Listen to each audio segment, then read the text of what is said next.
Alright, let's start then with the second class about the Z-spheres. In this case, we'll proceed with the superior portion, which is the torso and the arms. Later on the next class, we'll proceed with the hands. And at the end, we'll make the head. There is something important here. I select the superior portion, enable draw, and when I get close to the center, that little green dot shows up. Remember, that's what we do when we want to create a single sphere. If I don't do it that way, I would create two Z-spheres. So the green dot works kind of a snap, getting only one sphere. I'll create part of the spine and create a second part. I can simply create the shape of the Z-sphere and press Shift later, and ZBrush creates the sphere with the same size as the previous one. It could be also a useful technique. I check the mesh by pressing A to right, and over here I'll proceed to create the arms. It's kind of easy.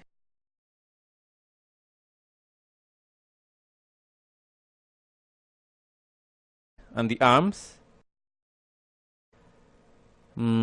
using Q. This is simple. There could be someone wondering, how can I know if the proportions on this character are the appropriate for a character or for the character I want to create?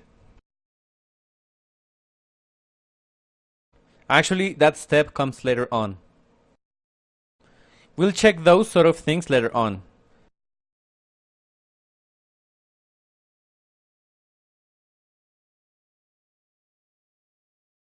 Okay, let's move the shoulders a bit. In this case, we are getting kind of a funny character.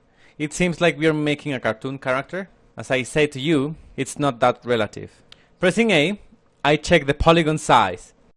And watch, in fact, the polygons are bigger or smaller. They are not keeping the same size. It is not that important, but if I had a lot of polygons over here, and too few over here, or way too big polygons here and too small here, it could be generating some issues on the modeling.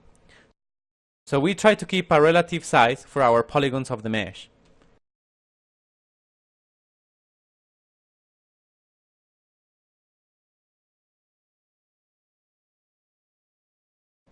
I think in this class we can create the head simply using Q. We create the neck over here, and then we create the head. We move it a little bit, like so. It looks wonderful.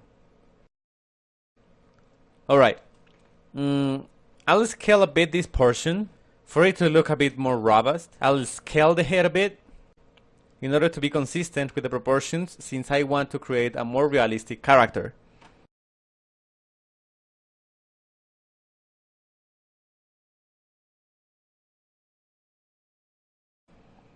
It could be like so.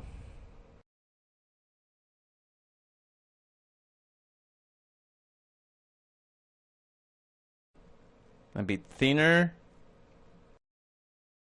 Okay, like that. Alright. I'll see you in the next class, where we'll create the hands and the fingers. See you soon.